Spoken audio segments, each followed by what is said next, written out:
Hello my dear friends, मैं गगन कपूर एक बार फिर से आप सभी का वेलकम करता हूं।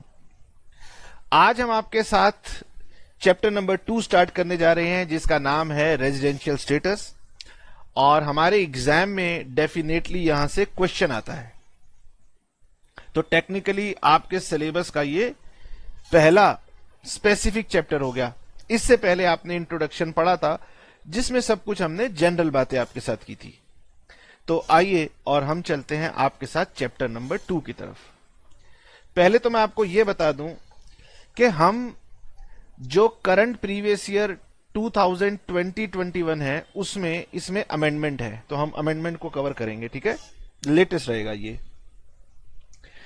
हमारे चैप्टर का नाम है scope of total income and residential status. तो इसमें दो बातें आएंगी और इसमें सेक्शन कवर होते हैं 5 to 9।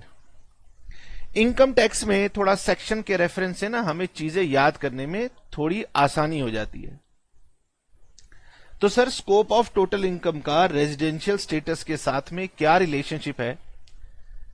तो ये जो बुक मैं आपको दिखा रहा हूं ये हमारी बुक डॉक्टर गिरीश आहूजा है और आपको मार्केट में इजीली मिल जाती है। थोड़ा बहुत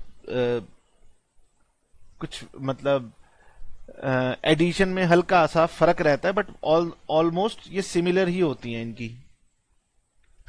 स्कोप ऑफ टोटल इनकम क्या कहती है? स्कोप ऑफ टोटल इनकम कहती है कि total income of assessee can not be computed. पिछले चैप्टर में हमने टैक्स निकाला। टैक्स कैसे निकाला? पहले हमने इनकम बताई और टैक्स निकाल लिया। लेकिन अब हम स्पेसिफिक पढ़ने जा रहे हैं तो हमें आहूजा जी बता रहे हैं कि कपूर साहब, असेसी की total income can not be computed, पता नहीं लगाई जा सकती अनलेस, जब तक कि हमें उसका रेजिडेंशियल स्टेटस इंडिया में क्या है ये पता ना लग जाए। मैंने कहा कि ये रेजिडेंशियल स्टेटस होता क्या है? तो उन्होंने कहा कि देखो, लॉ में, इनकम टैक्स लॉ में हम ये डिफाइन नहीं करते रेजिडेंशियल स्टेटस होता क्या है।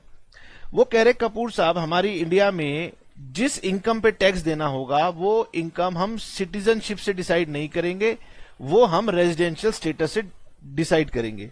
मैंने कहा ठीक है। नाउ रेजिडेंशियल स्टेटस कैसे कैलकुलेट किया जाएगा? तो उन्होंने कहा कि रेजिडेंशियल स्टेटस जो है वो हमारे पास 3 तरीके का होगा। ओके, वो 3 तरीके हैं। या तो वो रेजिडेंट होगा, या डीम्ड टू बी रेजिडेंट होगा, या फिर नॉन रेजिडेंट होगा। सर रेजिडेंट होगा, समझ में आता है। Deemed to be resident, deemed to be resident का मतलब होता है कि लॉ कह रहा है कि हम इसे एज्यूम कर लेंगे। मैंने कहा भाई ये क्या बात हुई, एज्यूम कर लोगे? कह रहे हां, हमारे लॉ की सबसे खूबसूरत बात यही है कि लॉ जब जब अपने आप को किसी मुश्किल हालत में पाता है, उसे लगता है कि मैं मुश्किल हालत में हूं, तो वो हमेशा ये कहता है जी मैं ना एज्यूम कर लूंगा, मतलब डीम कर लूंगा। ठीक है जी, कोई बात नहीं। तो मेरे साथ साथ जरा दोबारा देखिए, हमारा रेजिडेंशियल स्टेटस सबसे पहला क्या होगा? Resident in India. अब रेजिडेंशियल स्टेटस हम ज्यादातर जो बात करते हैं अपने सिलेबस की वो इंडिविजुअल की बात करते हैं, और इंडिविजुअल के केस में रेजिडेंट इन इंडिया आधा ही आंसर है। इसे पूरा करने के लिए हमें आगे फर्दर चेक करना पड़ेगा कि जब कोई पर्सन रेजिडेंट इन इंडिया है तो वो कैसा रेजिडेंट है, ऑर्डिनरी है या नॉट ऑर्डिनरी है। और ये 2 बातें मैं करूंगा in respect to residential status of individual and HUF. Sir, क्या आप ये कहना चाहते हैं कि इंडिविजुअल और एचयूएफ इन दोनों के केस में अगर ये रेजिडेंट हैं तो हमें फर्दर देखना पड़ता है कि वो ऑर्डिनरी रेजिडेंट है या नॉट ऑर्डिनरी रेजिडेंट है? मैंने कहा हाँ, मैं यही कहना चाहता हूं, और यही बात नीचे बुक ने लिखी भी है। ओहो, इंडिविजुअल और एचयूएफ के केस में सिंपली रेजिडेंट कहने से बात नहीं चलेगी, आपको आगे बताना पड़ेगा क्या वो ऑर्डिनरी रेजिडेंट है या फिर वो नॉट ऑर्डिनरी रेजिडेंट है। ठीक है सर। अब इसके लिए ना हम थोड़ी सी शॉर्ट फॉर्म ले लेते हैं। मैं इसे कह दूंगा रेजिडेंट एंड ऑर्डिनरी रेजिडेंट को शॉर्ट फॉर्म में कह दूंगा ROR, और नॉट ऑर्डिनरी रेजिडेंट को मैं नाम दे दूंगा NOR। लॉ की टर्म नहीं है, हमारी आपस की शॉर्टकट टर्म होगी कि जब मैं कहूं ROR तो इसका मतलब होगा कि वो रेजिडेंट है और साथ में ऑर्डिनरी रेजिडेंट भी है। जब मैं कहूंगा NOR तो इसका मतलब होगा वो रेजिडेंट तो है लेकिन ऑर्डिनरी रेजिडेंट नहीं है। ठीक है। जब मैं कहूंगा नॉन रेजिडेंट तो उसका मतलब होगा वो NR है। ठीक है। तो sir deemed to be resident को आप क्या कहोगे? दरअसल लॉ में ये नया आया है डीम्ड टू बी रेजिडेंट, इसको हम बोलेंगे NOR। और ये हमारे पास ना न्यू आया है। मतलब अगर आपके पास कोई पुरानी बुक हो, किसी बड़े भाई बहन की आपके पास बुक पड़ी हो और आपने खोल के वहां से पढ़ा और आप कहोगे सर ये तो हमारे को बुक में मिला ही नहीं, इसका मतलब आपकी बुक पुरानी है। और अगर ये आपको मिल रहा है तो इसका मतलब आपकी बुक न्यू है। तो हमारे पास ये न्यू अब की बार एडिशन हुआ है और मैं आगे चल के बताऊंगा। इसको कहा जाता है सेक्शन 6(1)(a) कैपिटल ए। ठीक है। नाउ तो मैंने आपसे बताया कि इंडिविजुअल और HUF के केस में या तो person resident and ordinary resident होगा, resident but not ordinary resident होगा, या नॉन रेजिडेंट होगा। ठीक है। तो ये बात टीचर ने लिखी भी है कि भाई हमने एक सेक्शन 6(1)(a) सेक्शन लगाया है जो कि कहता है कि पर्सन जो होगा deemed to be resident in India होगा अगर कुछ कंडीशन फुलफिल होती हैं तो। और नीचे लिखा है कि उस इंडिविजुअल को हम हमेशा not ordinary resident in India कहते हुए चलेंगे। ठीक है। इंडिविजुअल और HUF को छोड़ करके अदर कैटेगरी का मतलब हो गया कि इंडिविजुअल और HUF जिसकी बातें हमने ऊपर की हैं उनको यदि छोड़ दिया जाए तो हमारा रेजिडेंशियल स्टेटस बहुत ही सीधा होता है, या तो रेजिडेंट या फिर नॉन रेजिडेंट। सर पर्सन कई तरह के हैं। हाँ जी। और मैंने आपको यह बताया कि इंडिविजुअल और HUF जब हम इनका रेजिडेंशियल स्टेटस निकालेंगे तो हमारे पास 3 आंसर आएंगे कि वो रेजिडेंट है तो ऑर्डिनरी है, रेजिडेंट है लेकिन नॉट ऑर्डिनरी है, या फिर वो नॉन रेजिडेंट है। यानी इंडिविजुअल और HUF के केस में लॉ हमारे साथ बड़ी गहराई से बातें करने वाला है। लेकिन सर अगर मैं इसको छोड़कर किसी फर्म की बात करूं, इसको छोड़कर मैं किसी कंपनी की बात करूं, या किसी की भी बात कर लूं, AOP, BOI, artificial judicial person, इन सब के केस में मुझे 2 ही बातें सीधी सीधी करनी होंगी, रेजिडेंट या फिर नॉन रेजिडेंट। इसमें कुछ भी रटने वाला नहीं है, बस समझने वाला है कि इंडिविजुअल के केस में 3 तरह के स्टेटस होते हैं, HUF के केस में 3 तरह के सेम स्टेटस होते हैं, बाकी सब में 2 होते हैं। और हमें जो ज्यादा समय लगेगा वो इंडिविजुअल को पढ़ने में लगेगा, उसके बाद तो सब हमारे लिए सिंपल हो जाएगा। ठीक है। सर पहले इंडिविजुअल की बात करो। इंडिविजुअल आपने कहा बुक के अकॉर्डिंगली या तो रेजिडेंट होगा या डीम्ड टू बी रेजिडेंट होगा या फिर नॉन रेजिडेंट होगा। ठीक है। यही बात बुक ने कही थी। सर तो बुक की बात और आपकी बात कुछ अलग नहीं है, कुछ अलग नहीं है। बुक कहती है कि कपूर साहब कि जब कोई व्यक्ति रेजिडेंट होगा तो ये आंसर हाफ है, फिर आप दोबारा और आगे पढ़ना और फिर पता लगाना कि वो रेजिडेंट कैसा था, ऑर्डिनरी था या फिर नॉट ऑर्डिनरी था। ठीक है। अब सर ये नया सेक्शन आ गया डीम्ड टू बी रेजिडेंट। इसमें लॉ क्या कहता है कि भाई इस रास्ते से हम व्यक्ति को यहां पर लाना चाहते हैं, मतलब एक व्यक्ति नॉट ऑर्डिनरी रेजिडेंट बनाना चाहते हैं हम उसको, किस व्यक्ति को? जो कि रेजिडेंट नहीं है उसको बनाना चाहते हैं। तो ये हो गया। यानी अल्टीमेटली अगर मैं इंडिविजुअल की बात करूं तो रास्ता लास्ट में जाकर के मुझे 3 जगह लेके जाएगा, ऑर्डिनरी, नॉट ऑर्डिनरी और नॉन रेजिडेंट। यानी डीम्ड टू बी रेजिडेंट का रास्ता अल्टीमेटली नॉट ऑर्डिनरी में जाके मिल जाएगा। इसीलिए क्या मैं ये कह सकता हूं कि पहली बात मैंने आपको समझा दी कि इंडिविजुअल और HUF के केस में रेजिडेंशियल स्टेटस के 3 रिजल्ट आएंगे। ठीक है सर। फिर बुक कहती है कपूर साहब बच्चों को कुछ बेसिक रूल बता दो कि रेजिडेंशियल स्टेटस ना हर एक कैटेगरी ऑफ पर्सन के लिए निकाला जाता है। मैंने कहा ठीक है, ये हर साल निकाला जाता है क्योंकि ये बदल सकता है। ठीक है जी, कोई बात नहीं, हम इसे हर साल के लिए निकालते रहेंगे। और वो कहता है कि ऐसा हो सकता है कि एक व्यक्ति एक से अधिक कंट्री का रेजिडेंट बन जाए और उसके ऊपर एक से ज्यादा कंट्री के टैक्सेस की प्रॉब्लम आ जाए। ये सिर्फ पढ़ने के लिए, रट मत लेना, रटने वाली चीजें भी आएंगी।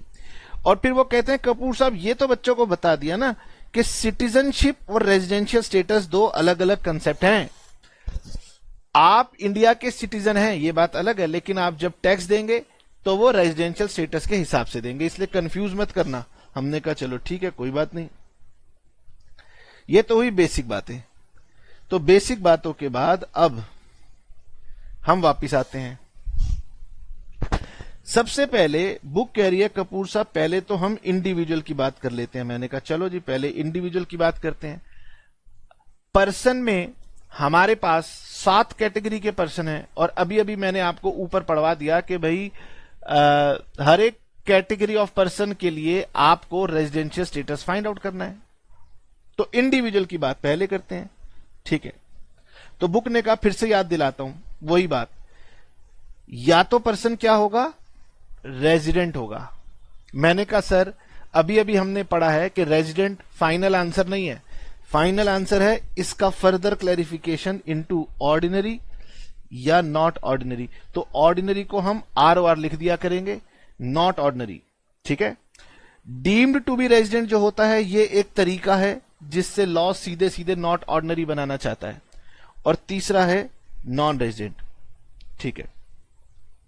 पढ़ा, बात खत्म। सर फिर से बुक कहती है कि individual can not be simply called resident और डीम्ड टू बी रेजिडेंट। मैंने कहा लो ये तो मुझे पता है, रेजिडेंट होगा तो ऑर्डिनरी या नॉट ऑर्डिनरी होगा और डीम्ड होगा तो ऑटोमेटिकली नॉट ऑर्डिनरी हो जाएगा। ये बात तो मैं बता ही चुका हूं। मैंने कहा जी डीम्ड रेजिडेंट नॉट ऑर्डिनरी होता है, हमने बता दिया। कह रहे ठीक है। अच्छा, बुक फिर भी अपनी बात को फिर भी एश्योर करना चाहती है, कह रही है गगन तूने बच्चों को बता दिया। मैंने कहा सर कितनी बार कहूं, बता दिया कि इंडिविजुअल अगर रेजिडेंट है तो फिर मुझे आगे जाना पड़ेगा, पता लगाना पड़ेगा वो कैसा रेजिडेंट है, ऑर्डिनरी या नॉट ऑर्डिनरी। मैंने उसे कह दिया ROR, मैंने उसे कह दिया NOR। फिर उन्होंने कहा गगन तूने बच्चों को यह बात बताई कि एक डीम्ड टू बी रेजिडेंट होता है। मैंने कहा हाँ, और वो हमेशा क्या होता है, नॉट ऑर्डिनरी रेजिडेंट, NOR। मैंने कहा हाँ, बता तो दिया, लॉ ने शॉर्टकट के लिए इसको बनाया। और ये भी बता दिया कि ये सेक्शन हमारे पास अब की बार नया आया है। और तीसरा होता है नॉन रेजिडेंट, ठीक है। मतलब इतनी बार ऑथर ने समझाने की कोशिश की आपसे सिर्फ एक ही बात कि भाई साहब रेजिडेंशियल स्टेटस में ये बातें होंगी इंडिविजुअल के, ठीक है सर। अब करते हैं मुद्दे की बातें जो कि आपको याद करनी है। सर क्या याद करना है, लॉ कहते हैं आपको याद ये करना है, सेक्शन 6(1) में लिखा हुआ है एक इंडिविजुअल कब रेजिडेंट इन इंडिया कहलाएगा, when an individual is said to be resident in India. Okay, an individual is said to be resident in India if he satisfies any one of the following 2 conditions. तो उन्होंने कहा बच्चों याद कर लो, an individual is said to be resident in India if he satisfies any one of the following 2 conditions. तो क्या आपने बात को गौर किया कि मैं आपको एक से ज्यादा शर्तें बताने वाला हूं, कहूं तो 2 शर्तें बताने वाला हूं। उन 2 में से कोई एक शर्त जो भी व्यक्ति पूरा कर देगा वो बन जाएगा रेजिडेंट। तो आपने याद रखना है दोनों में से कोई एक शर्त आपको पूरी करनी है तो मैं क्या बन जाऊंगा, रेजिडेंट। और रेजिडेंट बनने से कोई इनाम नहीं मिलेगा, यहां पर आपके ऊपर टैक्स की मटकी फोड़ी जाएगी, भयानक मटकी फोड़ी जाएगी आपके सर के ऊपर। तो सर हम तो चाहेंगे हम रेजिडेंट ना बने, तो देखो किसी तरीके से कोशिश कर सको रेजिडेंट ना बनो तो बहुत अच्छी बात है। चलिए सर हम कोशिश करेंगे कि जब हम कमाएं तो हम रेजिडेंट ना बने। तभी तो सरकार ये डीम्ड वाला सेक्शन लेकर के आती है कि भाई लोग तो भाग रहे हैं, वो रेजिडेंट बनना ही नहीं चाहते। सरकार ये समझने की कोशिश करने को तैयार नहीं है कि भाई शायद हम हथौड़ा टैक्स का ज्यादा ही मारते हैं लोगों के ऊपर। तो खैर ये बातें तो फिर लंबी हो जाएंगी। सर लॉ की बात करते हैं। एक इंडिविजुअल रेजिडेंट कहलाएगा अगर वो दो में से एक भी शर्त पूरी कर दे। ठीक है सर, अगर वो दोनों कर दे, अबे जरूरत ही क्या है, दोनों कर दे तो भी बढ़िया है, एक कर दे तो भी मेरा काम हो गया। सरकार के लिए भाई टैक्स की लायबिलिटी बना लेंगे। पहला, वो इंडिविजुअल, अब ये मत कहना कि सर यहां पर ही शब्द का इस्तेमाल है, तो लॉ की प्रॉब्लम है। लॉ ने कहा है कि ही का मतलब ही, शी, ट्रांसजेंडर सब होता है। इंडिविजुअल रेजिडेंट माना जाएगा अगर वो इंडिया में रहा है।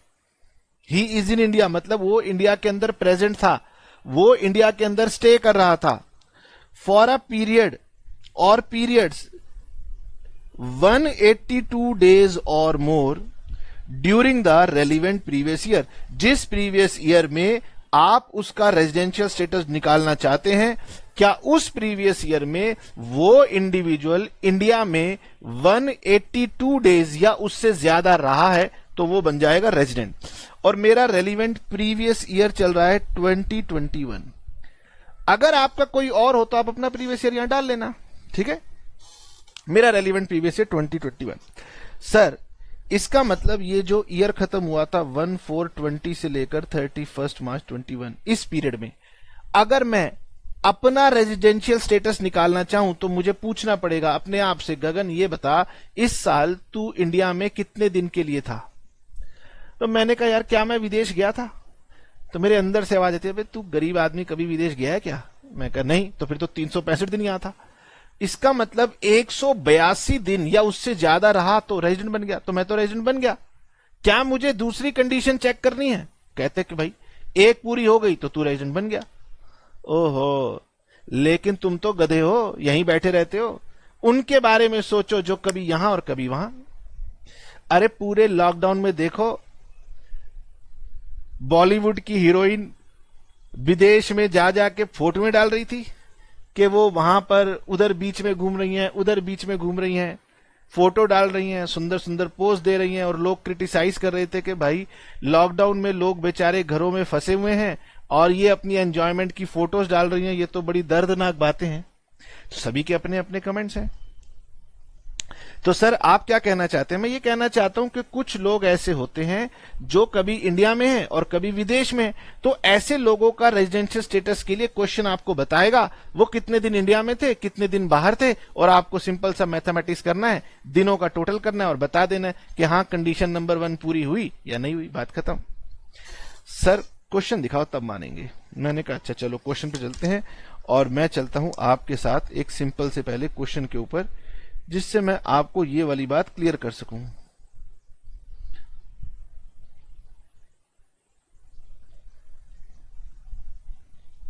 ये आ गया क्वेश्चन। क्वेश्चन कह रहा है कि अ सिटीजन ऑफ यूएसए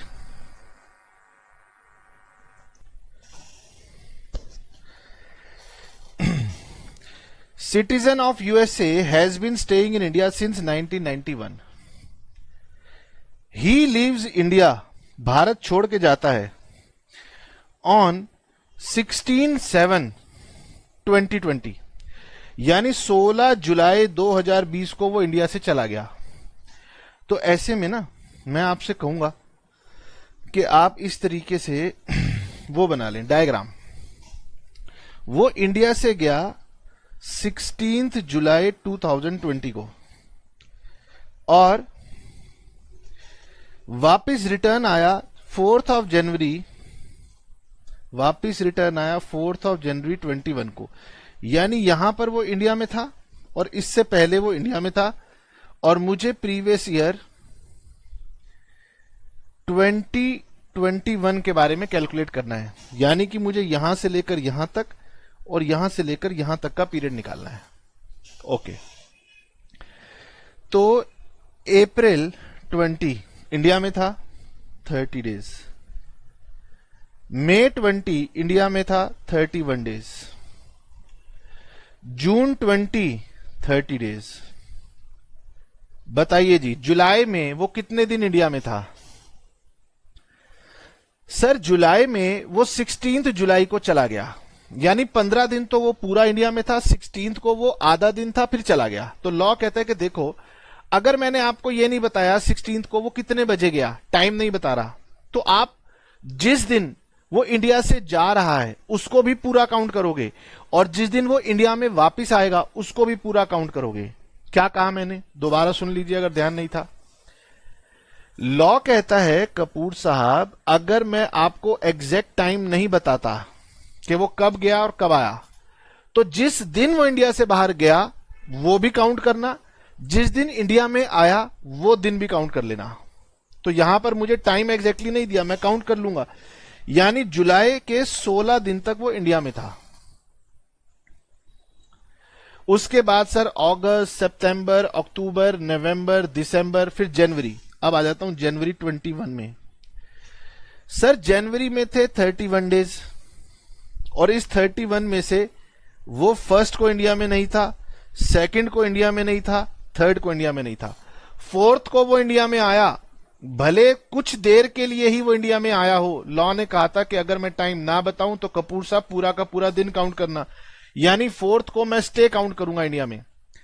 तो यानी कि जनवरी के नंबर ऑफ डेज हो जाएंगे 28, यानी 4, 5, 6, 7, 8, 9, 10 से 31 तक, यानी फोर्थ को काउंट करना है। सर फेब 21 लीप ईयर नहीं था इसलिए 28, और मार्च में होते हैं 31, इसका टोटल कर लो 30, 31, फिर 30, फिर 16, फिर 28, फिर 28 और फिर 31, 194 डेज। इसका मतलब मैं ये कह सकता हूं कि प्रीवियस ईयर 2021 में ये मिस्टर ए जो था 194 डेज के लिए इंडिया में था। तो आप इसका स्टेटस क्या कहेंगे? सर हम कहेंगे कि वो रेजिडेंट है। बिल्कुल ठीक। लेकिन ये बताइए, क्या रेजिडेंट आपका फाइनल आंसर है? नहीं, अभी तो हमें फर्दर चेक करना पड़ेगा वो ऑर्डिनरी है या नॉट ऑर्डिनरी है।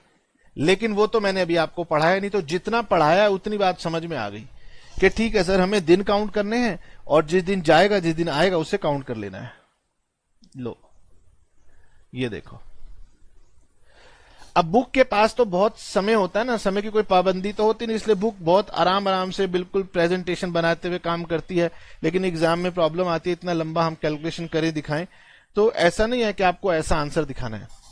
आपने वर्किंग नोट में डेज काउंट करने और बता देना है कि since he was for 194 days he was in India, so as per section 6(1) first condition, since he was more than 182 days in India, he is called resident in India। बस खत्म। Okay sir ये बताइए,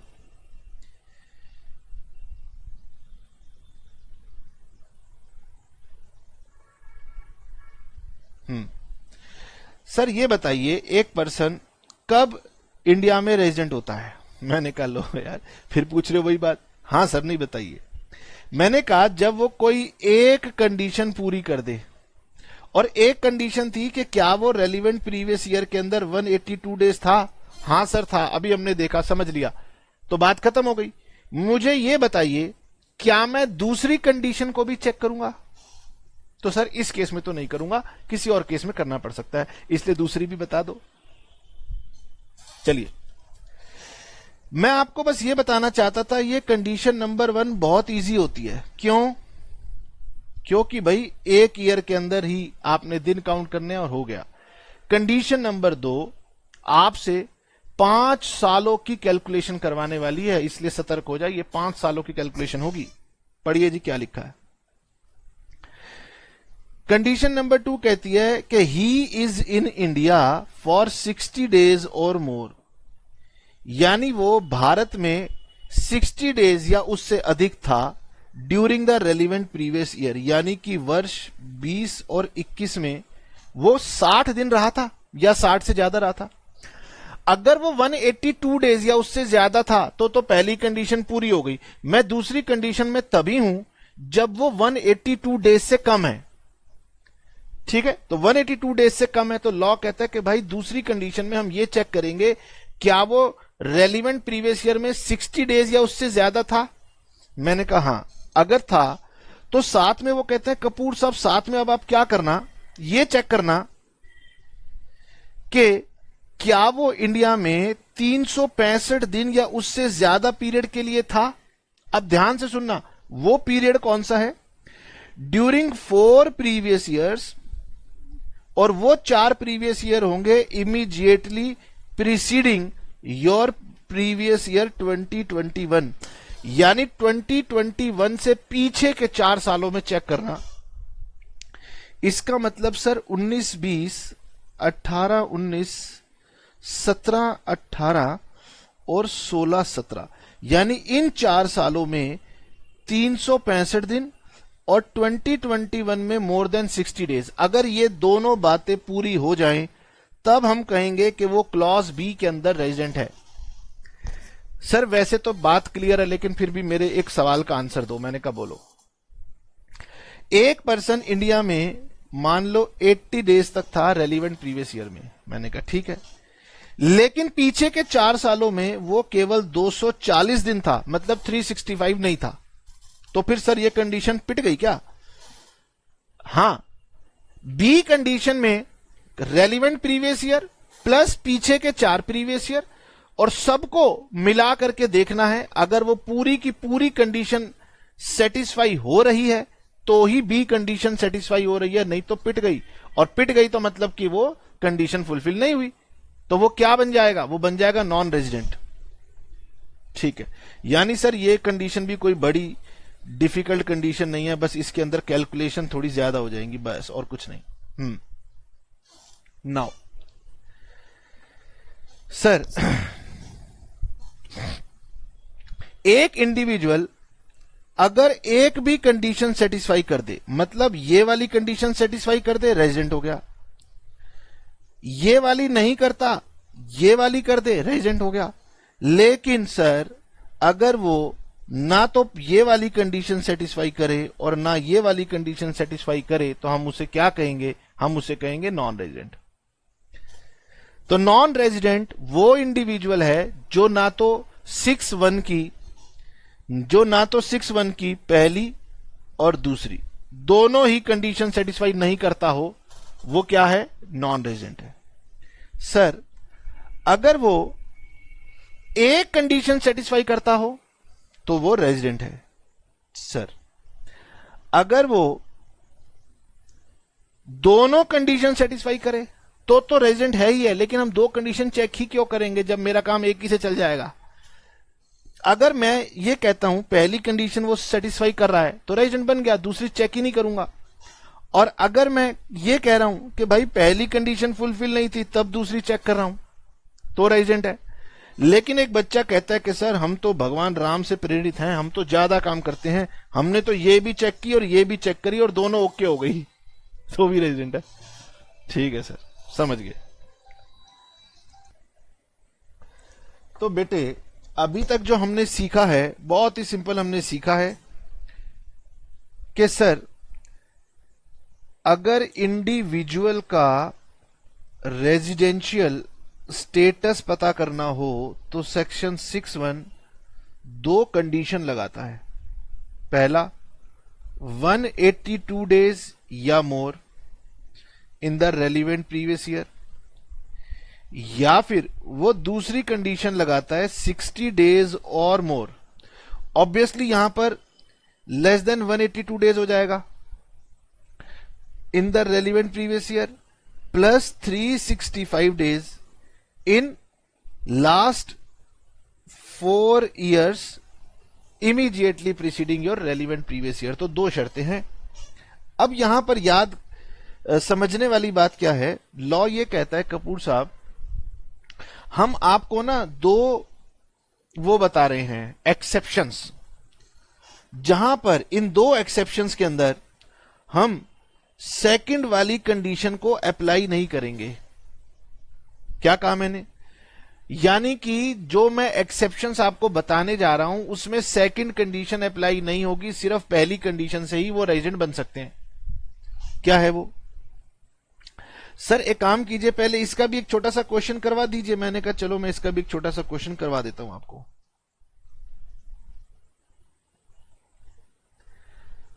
हमने illustration 2.1 तो कर ली थी, अब हम अगली इलस्ट्रेशन पे चलते हैं। आइए जी, ये देखिए आपके सामने है प्रॉब्लम नंबर 1। तो प्रॉब्लम नंबर 1 कह रही है कि भाई Mrs Clinton American citizen comes to India for the first time in the previous year 15-16। ठीक है,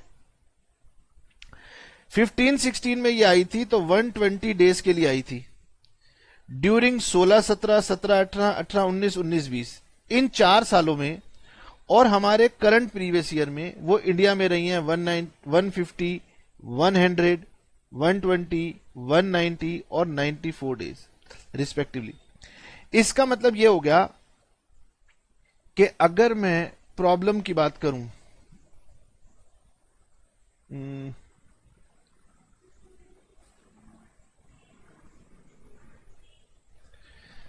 तो 20-21 में वो इंडिया में रही हैं 94 डेज, इतना ही था ना, 94 डेज, यस। तो 94 डेज के हिसाब से अगर मैं इसका रेजिडेंशियल स्टेटस निकालूं तो सर 182 डेज वो नहीं रही, तो पहली कंडीशन भूल जाओ। दूसरी पर चलते हैं। दूसरी कंडीशन में लिखा गया है कि भाई इसके पीछे के 4 साल भी चेक करने हैं।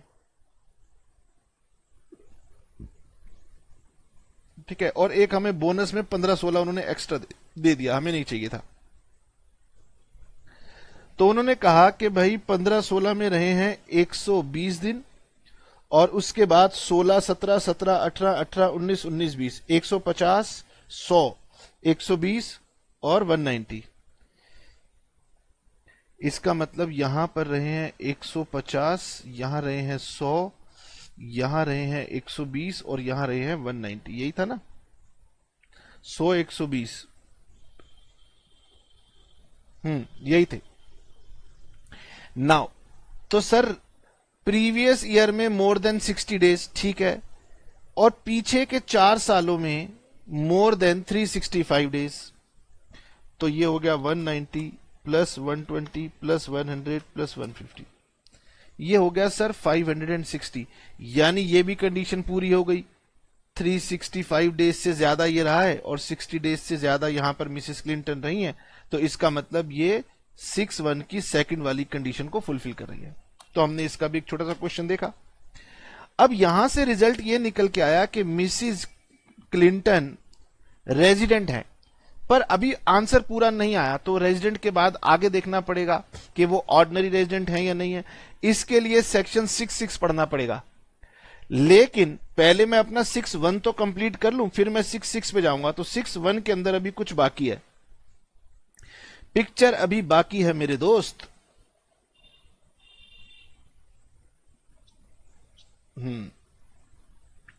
6(1) में यह कहा गया था कि कपूर साहब हम कुछ एक्सेप्शन बता रहे हैं जहां पर हम कंडीशन नंबर 2 जो थी ना उसको अप्लाई नहीं करेंगे, सिर्फ कंडीशन नंबर 1 अप्लाई करेंगे। पहला, एक इंडिविजुअल जो कि सिटीजन ऑफ इंडिया है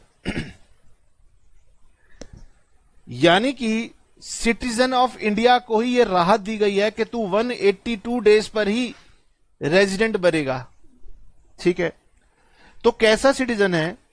who leaves India for the purpose of employment outside India, यानी कि आप विदेश में आपकी नौकरी लग गई है और आप इंडिया को छोड़ करके जा रहे हैं, तो फिर हम आपके ऊपर सेकंड कंडीशन नहीं लगाएंगे।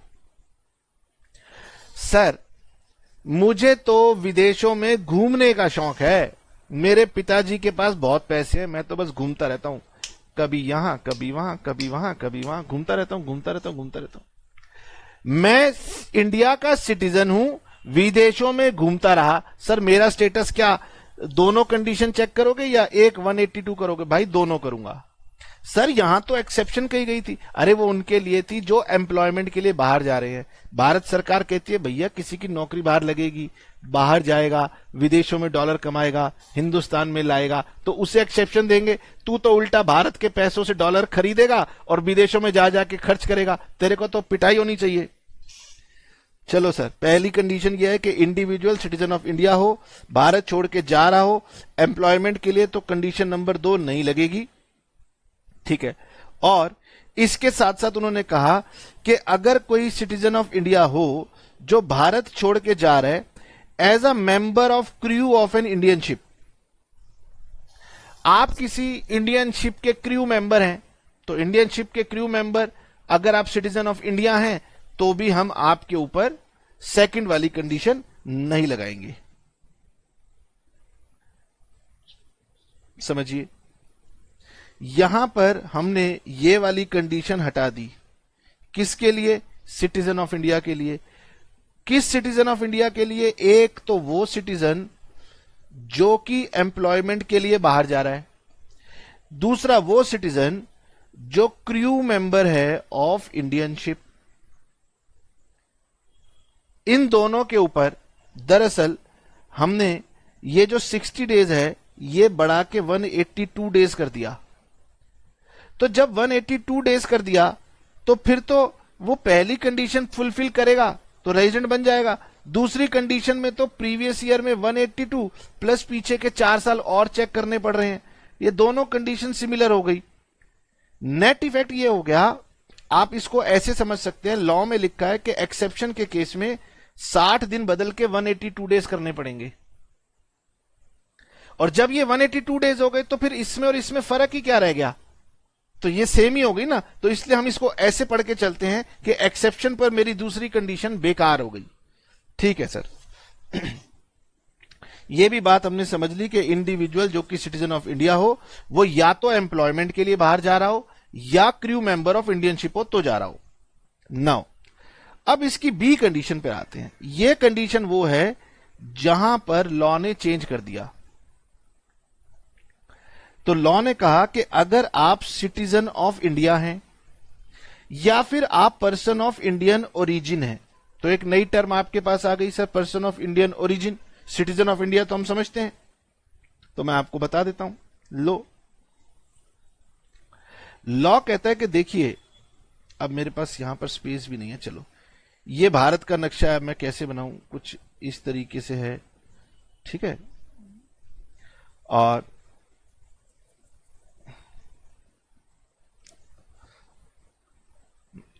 ठीक है, इस तरीके से नक्शा है। यहां पर यह हो गया पाकिस्तान जो कि कभी इंडिया का हिस्सा था, और सिमिलरली यहां पर है बांग्लादेश। तो बांग्लादेश भी पहले इंडिया का हिस्सा था। तो लॉ कहता है अगर कोई इंडिविजुअल है, कोई भी इंडिविजुअल एक्स है, उसके पेरेंट्स मदर या फादर, या फिर उसके ग्रैंड पेरेंट्स मदर की मदर, मदर के फादर, या फादर की मदर और मदर के फादर, यानी कि अगर कोई व्यक्ति जिसके पेरेंट्स या ग्रैंड पेरेंट्स अनडिवाइडेड इंडिया में पैदा हुए थे, यानी कि वो 15 अगस्त 1947 से पहले जब एक भारत था तब पैदा हुए थे, तो ये पर्सन जो एक्स है ये भारत मूल का निवासी यानी कि पर्सन ऑफ इंडियन ओरिजिन बन जाएगा। क्या बन जाएगा? Person of Indian origin. ठीक है। तो लॉ ने कहा अगर कोई सिटीजन ऑफ इंडिया है या फिर पर्सन ऑफ इंडियन ओरिजिन है, मतलब जिसके पेरेंट्स या ग्रैंड पेरेंट्स अनडिवाइडेड इंडिया में पैदा हुए थे, तो ऐसे में लोग दो सरहदों में बट गए, तो उनको भी गवर्नमेंट ने रिलैक्सेशन दिया। ठीक है।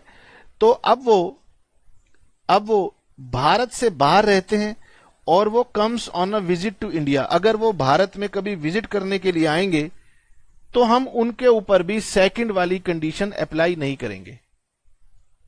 मैंने कहा सर बहुत बढ़िया बात है। तो कंडीशन नंबर 2 जो थी ना वो अप्लाई नहीं होगी। क्यों अप्लाई नहीं होगी?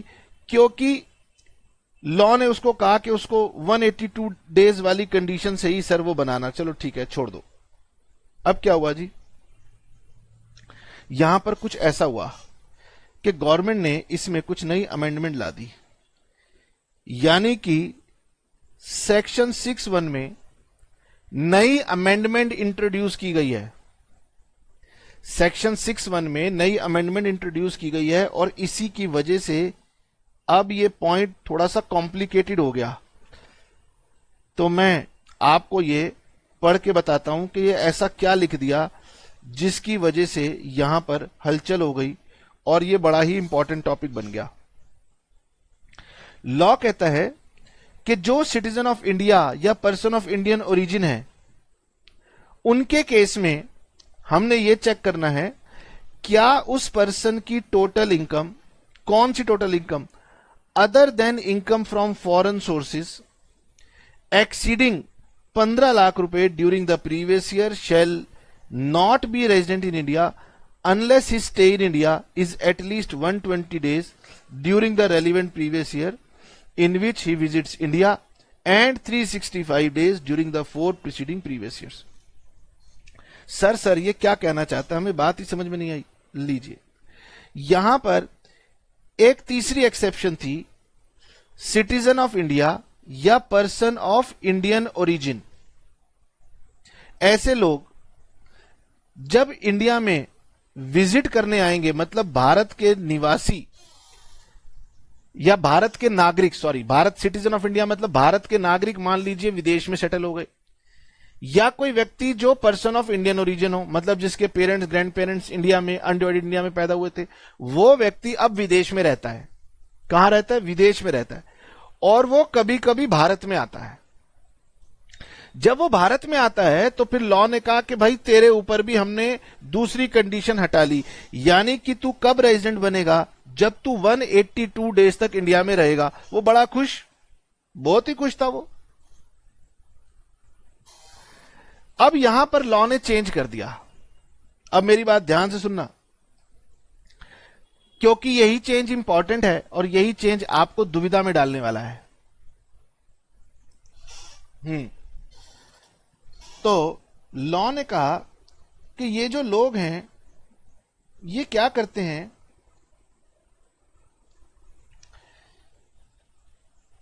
ये इंडिया से अपना फॉरेन का बिजनेस कंट्रोल करते हैं। सिटीजन ऑफ इंडिया चला गया दुबई में। ध्यान से सुनना, सिटीजन ऑफ इंडिया कहां चला गया? दुबई में। अब दुबई में रहता है और कभी कभी इंडिया में आता है और कहता है भैया मैं तो इंडिया में बस ऐसे ही आता हूं। गवर्नमेंट ने देखा कि भाई दुबई में ना इसका एक बिजनेस है और उस बिजनेस की ये इंडिया से कंट्रोल करके चलता है। इंडिया में आता है और इंडिया से कंट्रोल करता है। भाई इंडिया से कंट्रोल करना है तो इंडिया में आना पड़ेगा। ये इंडिया में आता है लेकिन केवल 181 डेज के लिए आता है, मतलब एक महीना, 1 वीक इंडिया में रहता है, फिर 1 वीक बाहर चला जाता है, 1 वीक इंडिया में आता है, 1 वीक बाहर चला जाता है। तो बड़े बड़े रिच लोग जो हैं वो ऐसा करते हैं, कभी इंडिया में कभी इंडिया से बाहर। 1 महीना इंडिया में है तो 1 महीना इंडिया से बाहर, 15 दिन इंडिया में है तो 15 दिन इंडिया से बाहर। इस तरीके से प्लानिंग करते हैं कि वो 181 डेज तक इंडिया में रहें और बाकी टाइम वो बाहर रहें। अब क्या हुआ, वो कहते हैं हम तो इंडियन सिटीजन है ना, बाहर सेटल हो रखे हैं। तो लॉ कहता है कि भाई ऐसे में ये व्यक्ति क्या होते हैं, रेजिडेंट नहीं बन पाते, जबकि इनकी बहुत मोटी बिजनेस इनकम होती है विदेशों में और उस बिजनेस को ये इंडिया के थ्रू कंट्रोल करके कमा रहे होते हैं। तो गवर्नमेंट इनको टैक्स करना चाहती थी। किन लोगों को? इन लोगों को। और गवर्नमेंट ने देखा यार ये जो हमने इनको छूट दे रखी है इसकी वजह से ये बहुत झोल फैला रहे हैं। तो लॉ ने कहा कि देखो आपके लिए ये वाली जो एक्सेप्शन हम लोग आपको दे रहे थे ना, ये कुछ बदल जाएगी। मैंने कहा अच्छा जी क्या हो जाएगी? लॉ ने कहा देखो पहले तो हम आपसे ये पूछेंगे कि ये बताओ कि आपकी इनकम कितनी है, आप हमें इनकम बताइए। मैंने कहा कौन सी? उन्होंने कहा कि भाई फॉरेन सोर्स की इनकम हटा लो, अदर देन जो आपकी फॉरेन सोर्स की इनकम है वो बता दो।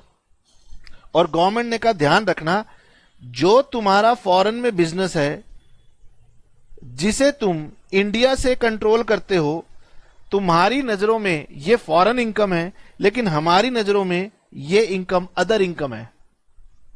सर ये कहां लिखा है? तो पहले मैं आपको यही पढ़वा देता हूं ये कहां लिखा है। देखिए लॉ ने कहा अच्छा बच्चों को पहले यही पढ़वा दो, इनकम फ्रॉम फॉरेन सोर्स क्या होती है? इनकम फ्रॉम फॉरेन सोर्स होती है ऐसी इनकम विच एक्रूज और अराइज आउटसाइड इंडिया, जो भारत से बाहर आपने कमाई थी, लेकिन लॉ कहता है हम इसमें एक आइटम को बाहर करेंगे, एक्सेप्ट एक आइटम को बाहर करेंगे, यानी ये वाली आइटम फॉरेन सोर्स की इनकम नहीं मानी जाएगी। Income derived from business controlled in या प्रोफेशन सेटअप इन इंडिया।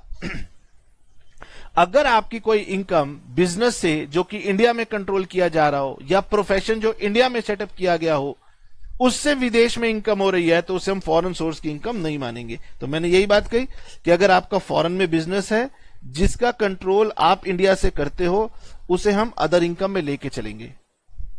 तो अगर आपकी अदर इनकम 15 लाख रुपए से ज्यादा है, तो आपके ऊपर बी वाली कंडीशन, ये वाली कंडीशन अप्लाई होगी, लेकिन वो अप्लाई होगी 120 दिन प्लस 365 दिन।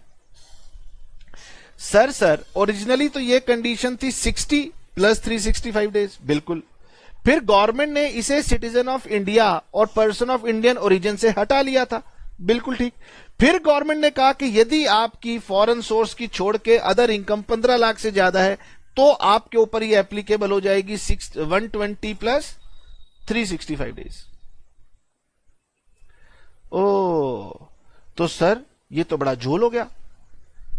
इसका मतलब तो सर ये हो गया ना कि पहले मैं ये देखूं सिटीजन ऑफ इंडिया है, हां, पर्सन ऑफ इंडियन ओरिजिन है, हां, तो पहले मैं पूछूं भाई तू जरा अपनी फॉरेन सोर्स की इनकम छोड़ के अदर इनकम बता।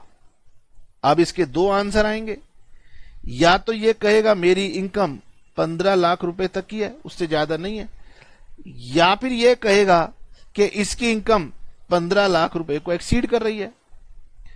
अगर इसका आंसर है कि मेरी इनकम 15 लाख से कम है, तो भाई इसके ऊपर 61182 डेज वाली कंडीशन ही एप्लीकेबल है, इसको दूसरी कंडीशन में छूट है।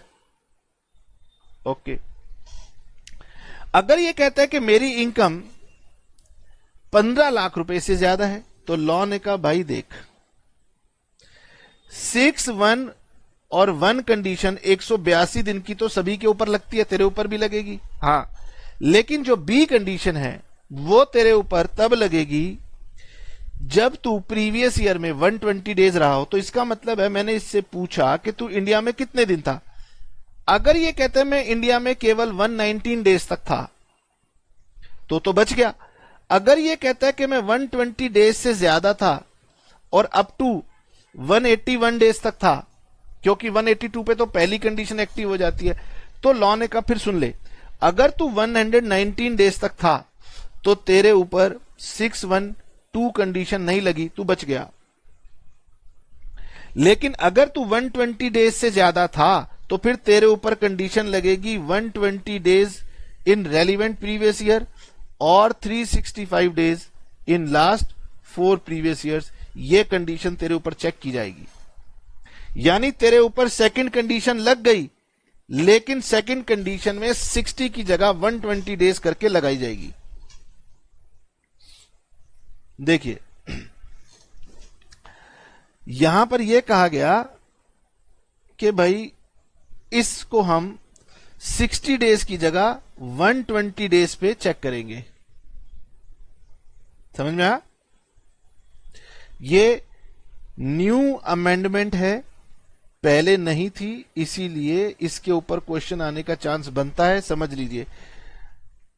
वो कहते हैं कि अगर आप सिटीजन ऑफ इंडिया या पर्सन ऑफ इंडियन ओरिजिन है और आपकी जो टोटल इनकम है फॉरेन सोर्स की इनकम को छोड़ के अगर 15 लाख रुपए से ज्यादा है, तो आप इंडिया में तब तक रेजिडेंट नहीं है जब तक आप 120 डेज से कम इंडिया में है। जैसे ही 120 डेज से ज्यादा होंगे तो हम आपके ऊपर कंडीशन चेक करेंगे 120 days in the relevant previous year और 365 डेज ड्यूरिंग 4 प्रीवियस ईयर। अब आपको पता चले या ना पता चले, ये बहुत बड़ी अमेंडमेंट हो गई। इससे कई सारे लोग परेशान हो गए, वो कह रहे भाई ये तो बहुत दिक्कत की बात हो गई। तो इस पर बहुत शोर शराबा हो गया, बहुत लोग परेशान हो गए अगर वो मैं समझाऊंगा बहुत लंबी कहानी हो जाएगी सर, जान के क्या करना है, बस जान लो कि बहुत सारे लोग परेशान हो गए जो इस तरीके की प्लानिंग कर रहे थे। उन्होंने कहा कि भाई हम फंस जाएंगे, तो गवर्नमेंट ने कहा सुनो, मैं आपको एक रिलैक्सेशन दे देती हूं, शोर मत मचाओ, छोटा सा रिलैक्सेशन आपको दे दूंगी। अगर आप ये वाली कंडीशन पूरी करेंगे तो आप रेजिडेंट तो बन जाएंगे, फिर आपके मन में ये डर लगेगा कि हमें आप ऑर्डिनरी रेजिडेंट ना बना दो, क्योंकि ऑर्डिनरी रेजिडेंट के ऊपर टैक्स लायबिलिटी बहुत भयंकर तौर से लग जाती है। तो लॉ ने कहा सुनो, हम क्या करेंगे, हम आपको रेजिडेंट तो बनाएंगे, लेकिन हम आपको एक रिलैक्सेशन दे देते हैं कि जो भी सिटीजन ऑफ इंडिया या पर्सन ऑफ इंडियन ओरिजिन जिसकी इनकम 15 लाख रुपए से ज्यादा है, अगर वो 120 डेज से ज्यादा आता है लेकिन 182 डेज से कम पीरियड के लिए इंडिया में रहता है, तो हमारी वो कंडीशन पूरी कर जाएगा।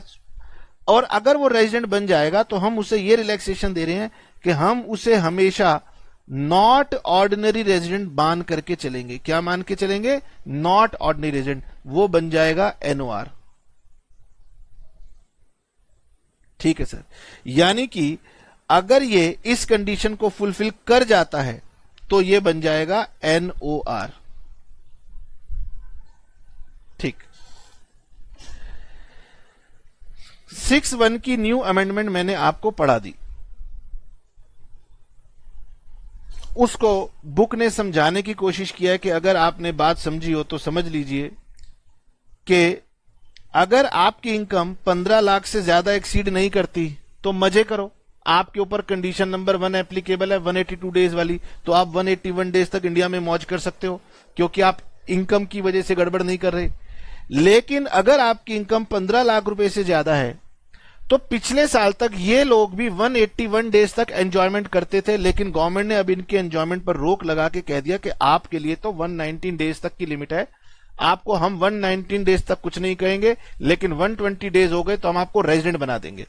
और रेजिडेंट के साथ साथ गवर्नमेंट ने कहा क्योंकि तुम शोर मचा रहे हो इसलिए तुम्हें अभी रिलैक्सेशन दे रहे हैं कि तुम्हें नॉट ऑर्डिनरी कह देंगे, यानी तुम्हारी हम एडिशनल कंडीशंस को चेक नहीं करेंगे। ओके, नाउ सर इतनी सी बात थी क्या? मैंने कहा नहीं भाई, इसके बाद एक और बम्बार्डिंग बाकी थी, एक और बम्बार्डिंग बाकी थी जिसको हम बोलते हैं सेक्शन 6(1)A। ये भी हमारे साथ इस बार न्यू अमेंडमेंट आई है with effect from assessment year 21-22। लेकिन ये अमेंडमेंट केवल और केवल सिटीजन ऑफ इंडिया के लिए आई है। याद रखना, किसके लिए आई है? सिटीजन ऑफ इंडिया के लिए। इसमें यह कहा गया कि individual shall be deemed to be resident in India. अब मेरी बात को बहुत आराम से और ध्यान से सुनना। सॉरी, इंडिविजुअल था और मुझे चेक करना था क्या वो इंडिविजुअल रेजिडेंट है, क्योंकि पहले मैं रेजिडेंट चेक करूंगा उसके बाद मैं ऑर्डिनरी या नॉट ऑर्डिनरी चेक करूंगा। तो अभी तो मैं यही चेक कर रहा था क्या इंडिविजुअल रेजिडेंट है। लॉ ने कहा यह चेक करने के लिए कपूर साहब आप जाइए सेक्शन 6(1) में। मैंने कहा जी मैं सेक्शन 6(1) में चला गया। उन्होंने कहा जी सेक्शन 6(1) में हमने 2 शर्तें लगाई हैं, 2 कंडीशन लगाई हैं, उनको पढ़ के आइए। मैंने कहा वो थी 182 डेज और 60 प्लस 365 डेज। ठीक है। लॉ ने कहा अब देखो कपूर साहब, कुछ लोग हमारे साथ बदमाशी कर रहे हैं। एक तो वो लोग हैं जो सिटीजन ऑफ इंडिया हैं लेकिन फॉरेन में जाके बस गए हैं। दूसरे वो लोग हैं जो पर्सन ऑफ इंडियन ओरिजिन है। पर्सन ऑफ इंडियन ओरिजिन को गवर्नमेंट ने यहां पर कहा कि हम इनको पकड़ नहीं सकते, इसलिए हम केवल सिटीजन ऑफ इंडिया को पकड़ते हैं। ये कौन सा सिटीजन ऑफ इंडिया है? जिसकी फॉरेन सोर्स की इनकम छोड़कर बाकी की जो अदर इनकम है वो मोर देन 15 लाख चली गई। ठीक है। इस व्यक्ति ने क्या किया? ये व्यक्ति कहता है भाई साहब मैं तो इंडिया में आया ही नहीं, 182 डेज तो आया ही नहीं। लॉ ने कहा चल तो तेरे लिए हमने लॉ बदल दिया, तेरे लिए 120 दिन जमा 365 दिन थे। ये कहते जी मैं तो 120 दिन के लिए भी नहीं आया, देखो मैं तो केवल 50 दिन के लिए आया। अब गवर्नमेंट देख रही है कि भाई साहब ये व्यक्ति क्या कर रहा है, ये फॉरेन के अंदर बिजनेस लगा के बैठा है जिसको कंट्रोल कर रहा है इंडिया से, और गवर्नमेंट उसकी उस इनकम को टैक्स करना चाहती है। और ये कहता है भाई मैं तो आया ही नहीं, 120 दिन आया ही नहीं, बताओ क्या करोगे। लॉ ने कहा भाई कुछ तो करो, कुछ तो करो, इन लोगों का कुछ तो करो। तो लॉ ने बड़ी होशियारी करी। लॉ कहता है कि देखो, जो व्यक्ति भी 120 दिन से कम समय के लिए आएंगे इंडिया में, वो हमारी ना तो इस कंडीशन में फंसेंगे ना इस कंडीशन में फंसेंगे। तो लॉ ने कहा उनके लिए ना हम एक नया सेक्शन बना देते हैं 61A। यानी 61A और 61 में आपको लगेगा कि सर एक जैसी बात तो लिखी है, सिटीजन ऑफ इंडिया है, फॉरेन सोर्स की इनकम छोड़ के अदर इनकम 15 लाख से ज्यादा है, सब एक जैसी बातें हैं। लॉ ने कहा अगर कोई पर्सन 61 से छूट गया, कौन सा पर्सन? सिटीजन ऑफ इंडिया, जिसकी अदर इनकम 15 लाख रुपए से ज्यादा है, वो बाई चांस 61 के चंगुल से निकल आया, तो लॉ ने कहा ऐसे व्यक्ति को जबरदस्ती पकड़ के क्या कह दो? Deemed to be resident in India. अब लॉ ने कहा मैं मोदी हूं, हंस रहा हूं, हा, तू एक दिन भी मत आ। अब एक सिटीजन ऑफ इंडिया जो विदेश में बैठा है, एक दिन भी इंडिया में नहीं आया, लॉ कहती है तू भी मेरा क्या बन गया? Deemed to be resident. अब वो रोने लगा, वो कहने लगा मोदी जी ये तो आपकी गुंडागर्दी है, आप ऐसा नहीं कर सकते। तो मोदी जी ने कहा गुंडागर्दी तो तेरी है, तू विदेश में बैठा है, इंडिया से बिजनेस कंट्रोल करता है, पैसा कमाता है और इंडिया को कुछ भी नहीं देता है, ये कैसे चलेगा? उसने कहा मोदी जी मैं जेन्युइन हूं, मेरी बात समझो, कुछ लोग गलत करते होंगे, आपको बुरा लग रहा होगा, लेकिन मैं जेन्युइन हूं। मोदी जी ने कहा बता तू कैसे जेन्युइन है? उसने कहा कि भाई मैं दुबई में जाके नहीं बैठा हूं, मैं ऐसी कंट्री में बैठा हूं जहां पर मुझे इस इनकम पर टैक्स लगता है।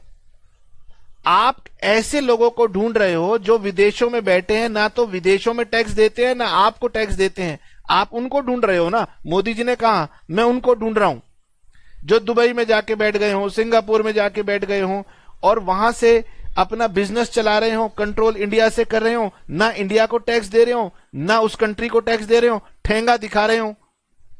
तो मोदी जी मेरे साथ ऐसा मत करो, मैं जेन्युइन हूं। तो मोदी जी ने कहा अच्छा ठीक है, हम एक बात और जोड़ देते हैं इसमें, अगर तुझे उस कंट्री में टैक्स नहीं लग रहा, जिस भी कंट्री में तू बैठा है तुझे वहां पर इस इनकम पे टैक्स नहीं लग रहा, क्यों नहीं लग रहा? क्योंकि उस कंट्री का शायद इंडिया के साथ एग्रीमेंट होगा कि भाई इस इनकम पर इंडिया वाले टैक्स लेंगे, हम नहीं लेंगे, तो वो आपको वहां छोड़ देते हैं। और इंडिया में आप टैक्स देते नहीं हो क्योंकि आप कहते हो कि भैया मैं तो इंडिया का रेजिडेंट हूं ही नहीं। तो सरकार ने कहा अब ध्यान से सुनना मेरी बात, एक नई बात ऐड हो गई जो पहले नहीं थी। क्या आप सिटीजन ऑफ इंडिया हैं? हां। क्या आपकी फॉरेन को छोड़ के अदर इनकम 15 लाख से ज्यादा है? हां। क्या आप 6A से बच गए? हां। तो लॉ ने कहा क्या आपकी इनकम पर उस कंट्री में टैक्स लगता है? आप कह रहे हो नहीं। तो सरकार कह रही है भैया जब वहां नहीं दे रहा तो यहां दे दे, हम तुझे टैक्स लेंगे, इसके लिए हम तुझे कह देंगे deemed to be resident in India और इस व्यक्ति को हम दर्जा दे देंगे NOR का। ओ ये बात, मैंने कहा हाँ जी यही बात। पढ़िए, एक इंडिविजुअल को कब हम deem to be resident in India under section 6(1) capital A कहेंगे?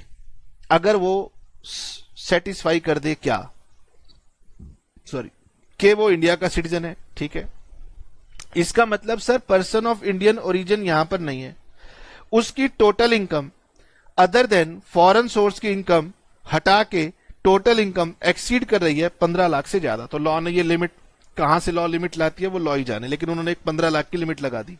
ठीक है, and he is not liable to tax in other country, उस कंट्री में उसको टैक्स नहीं हो रहा। ये नई बात है ना। तब लॉ ने कहा फिर तब तो हमें टैक्स लेने दे। अब सर उस कंट्री में उसको टैक्स क्यों नहीं लगता? क्योंकि भाई वो जहां रह रहा है, जहां उसकी रेजिडेंसी है, वहां पर कोई ऐसा क्राइटेरिया है और वो क्राइटेरिया यही है कि उसका इंडिया के साथ में कोई एग्रीमेंट होगा। और लॉ ने कहा कि देखो इसमें बहुत ज्यादा लोगों को दिक्कत आ रही थी, रो रहे थे, सर पटक पटक के रो रहे थे। तो लॉ ने कहा भाई इस केस में ऐसा है, मैं आपको बता देता हूं, आपके डाउट्स को मैं दूर कर देता हूं। मोदी जी ने कहा कि ये आपको मैं बता रहा हूं कि सेक्शन 6(1)A आपके ऊपर नहीं लगेगा। अगर आप 6(1) के अंदर रेजिडेंट बन जाते हो तो फिर 6(1)(a) नहीं लगेगा। इसका मतलब 6(1) में आप बच रहे थे, तब 6(1)(a) आपके ऊपर लग रहा था। ओके, तो आज हम यहीं पर रुक जाएंगे और जो मैंने आपको पढ़ाया है उसको आप रिवाइज कीजिएगा, और फिर हम नेक्स्ट क्लास में पुराने वाला रिवाइज करेंगे, उसके क्वेश्चन करेंगे, और फिर आपको ऑर्डिनरी रेजिडेंट वाली कंडीशंस पढ़ाएंगे। ठीक है, ये हमने आज 2 अमेंडमेंट कवर किए हैं। 6(1) की अमेंडमेंट कवर की है जहां पर वो 15 लाख का पॉइंट है, और 6(1)(a) में deemed to be resident cover किया है। डीम्ड टू बी रेजिडेंट जो होता है वो कहलाता है नॉट ऑर्डिनरी रेजिडेंट, और वो जो 15 लाख वाला 120 दिन के बाद लॉ ने क्लॉज डाला है वो भी कहलाता है नॉट ऑर्डिनरी रेजिडेंट। ठीक है, तो इतनी बात आप ध्यान रखिएगा, बाकी हम नेक्स्ट क्लास में कंटिन्यू करेंगे।